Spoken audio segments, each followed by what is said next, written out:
It's spelt Worcestershire. How the fuck is that pronounced Worcestershire? England, get your shit together, please.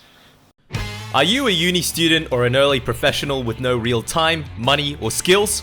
You've come to the right goddamn place. Welcome to The Bad Chef. Fast and cheap meals for fast and cheap people. My name is Chi, and I'm a bad chef.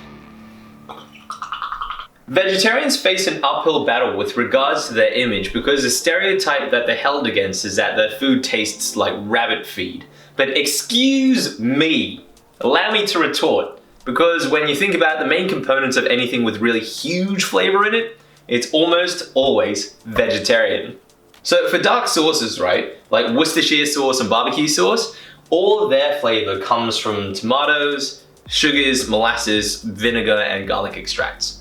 For curries, all of the spices come from plants, and the rest of the flavor base is built upon a vegetarian foundation. Even stews, when you think about stews, right, of course you'll need a stock, but the stock, quote unquote, doesn't have to be from animal bones. It could be beer, or stout, or wine, and all of those are vegetarian-friendly options. Even the accenting flavors like herbs and spices, they're all vego too. Most flavor pillars then are actually vegetarian, so there shouldn't really be any reason why vegetarians have that rabbit feed stigma attached to them. You say vegetarian food isn't versatile? You're not versatile. So, today we're going to be reaching for the absolute pinnacle of maximum vegetarian flavor aggression to create a tactical nuke of being fast, easy, and healthy, but most importantly, packed full of fucking flavor. Today we're going to be making a chili non-carne. Chili non-carne, otherwise known as the 4-bean chili, is the meat-free cousin of the chili con carne. Now, don't get me wrong, I love chili con carne, but I find that the vegetarian version doesn't actually sacrifice anything in terms of flavor. I mean, of course you lose the meat, but it's kind of like listening to the instrumental version of a song. You kind of hear more of the music. You hear the work, the details that have gone into the production of it all. And sometimes that can be more gratifying. And on the subject of chili, I find that's definitely the case. I mean, the vegetarian one is less messy to cook, it uses less oil so it's healthier, and it's also armed to the teeth with so many vegetables you'll be leaking vitamins and minerals out of your dick hole. But enough about that, let's get to it. First, the ingredients. Now there's quite a shopping list for this dish, mostly because we'll be using 5 types of beans and 6 types of spices. Now, conventionally, a 4-bean chili would have red kidney, navy, black, and refried beans in them. But there aren't actually that many strict rules about what needs to go into a chili. So today I'm using 5 types of beans, all of them in a canned form because they come pre-soaked, they're super cheap, and you can find them in a supermarket. And also all of them have a slightly different personality, so let me run you through them so you know what's what. The first bean is the borlotti bean. It's a bit like a baked bean and has a golden taste with a warm and sunflowery finish. The second one is the butter bean, which is large and chunky. It has a bit of a meaty flavor as well with a buttery finish. The third one is a black bean, which is a classic Mexican bean, deep and solid in flavor. The next one is the cannellini bean, which is basically a potato in a bean suit, creamy and inoffensively polite. And the last one, red kidney beans, robust, stocky, and staunch to taste, smooth and deep. I mean, take your pick. You could use just one of them, you could use a combination, you could use all 5. And today I'm using all 5 because I have them and I've already opened them, so yeah. As for the rest of the ingredients, you'll need olive oil, 4 large cloves of garlic, 2 large onions, 2 large red capsicum, 6 spices including 4 teaspoons of paprika, 4 teaspoons of cumin, 2 teaspoons of garlic powder, 2 teaspoons of onion powder, 2 teaspoons of oregano, and cayenne pepper to taste. Then you'll need an 800-gram tin of crushed tomatoes, 60-gram tin of tomato paste, vegetarian bouillon, 4 blocks of dark chocolate, I use the 70% one, 4 bay leaves, a little Worcestershire sauce, and salt and pepper to taste. To cook it, dice the onions as finely as you want to, Then, cut the garlic up into thin slices. With the capsicum, top and tail it, remove the seeds and the white bits, then cut the capsicum up into 1 centimeter squares. Then, heat up some oil in a large pot and dump in the onion and garlic. Brown them until they're a bit more see-through, then add the capsicum in. The capsicum will have a fair amount of water, so cook that down until they've softened and relaxed. At this point, dump in the spice mix.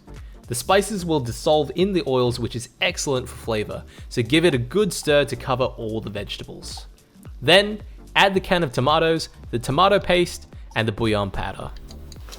The reason why I'm using a stock powder like this, right, is because it's a little bit more concentrated than regular stock. Regular stock is fine to use as well, you'll just spend a little bit more time reducing it down. After stirring in all the tomatoes and stock powder, bring it up to a simmer, then add the chocolate and bay leaves. Yeah, chocolate. Let's have a talk about the chocolate. Now, adding dark chocolate to chili is a pretty poorly kept secret in boosting its flavor. So what it does, the pure cocoa powder in that acts like a dark spice, but in the form of chocolate, it's got all these like fats, emulsifiers, and sugars in it that help it boost the flavor by sticking flavor molecules to the fats and then dispersing them very evenly throughout the entirety of your chili. So how it sticks is actually down to a bit of high school chemistry, because most of these spice compounds are non-polar, so they dissolve in other non-polar solvents like fats or oils. Couple that with the emulsifiers in the chocolate, it actually drags the fatty compounds into the watery compounds like the tomato and also the water that we put in there to dissolve the bouillon. It's also why you drink milk when you've handled a bit too much spice, because capsaicin is non-polar, it dissolves in fats in the milk, you've got the emulsifier to pull that fatty compound into the water, and when you're drinking it, the water's moving, so it actually pulls off the pain molecules off your tongue. So that's how that works. That's a bit of trivia for you there. These ones are for me. I love dark chocolate. At this point, the flavor base should be done, so all that's left to do is to dump in the 5 cans of beans and season with salt, pepper, and Worcestershire sauce as necessary. So once all the beans are in and you've brought it back up to temperature, all you need to do is to simmer it on low for 20 to 30 minutes and you should be done. But I've got a bit of shit to do, so what I'm going to do, I'm going to chuck it in the hot box at 95 degrees for a few hours until I finish all of that. So yeah. Now, with the chili now finished, there's about 1 billion different ways that you can serve this. You can serve it as a chili dog, on tacos, as nachos, in a burrito, in chili mac and cheese. You can even replace the baked beans in a big breakfast, if you're so inclined, with that. Literally anything, the world is your oyster. But today I'm just gonna keep it simple, serve it with some white rice and a couple of accompaniments. Keep it simple, let the flavors speak for themselves. Now we're going to dress it up a little bit. Sour cream is a must here. Get the full fat one for the silky, creamy goodness. Get yourself a little cheese. I'm grating a little bit of bog standard cheddar over this one. And then for the final touch, get yourself some coriander. Slice it up into thin ribbons, then scatter over the top. Then you're done.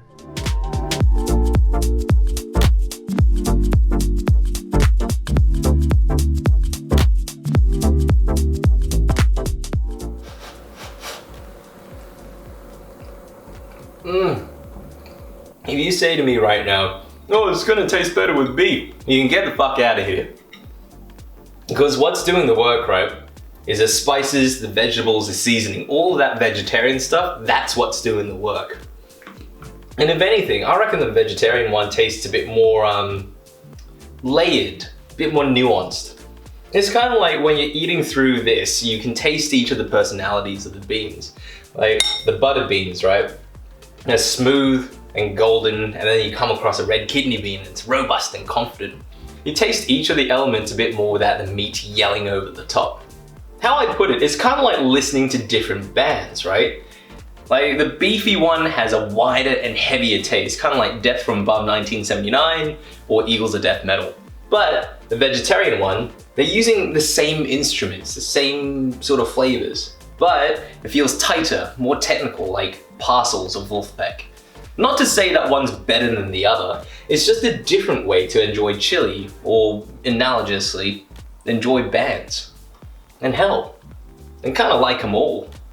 Cost-wise though, the vegetarian one is much cheaper than the beef one, because even if you buy the shit tier full fat beef mince on special, it tags in at no less than 10 Australian dollars per kilo.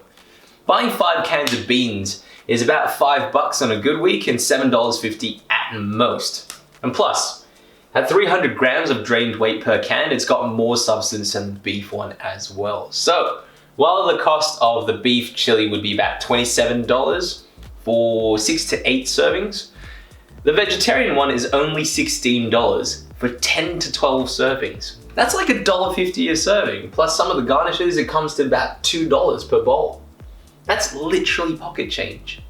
And plus, it freezes really well, so if you get bored of eating it, you can make it pretty much last forever. So, to all my veggie friends out there, if one of these give me meat or give me death dickheads uses a completely rinsed out and unoriginal rabbit feed argument with you, punch them in the face with a fistful of flavor in the form of chili non-carne. And if they say it's going to taste better with beef, tell them how unrefined they are and that they should listen to Wolfpack. At least I think that's how the analogy works.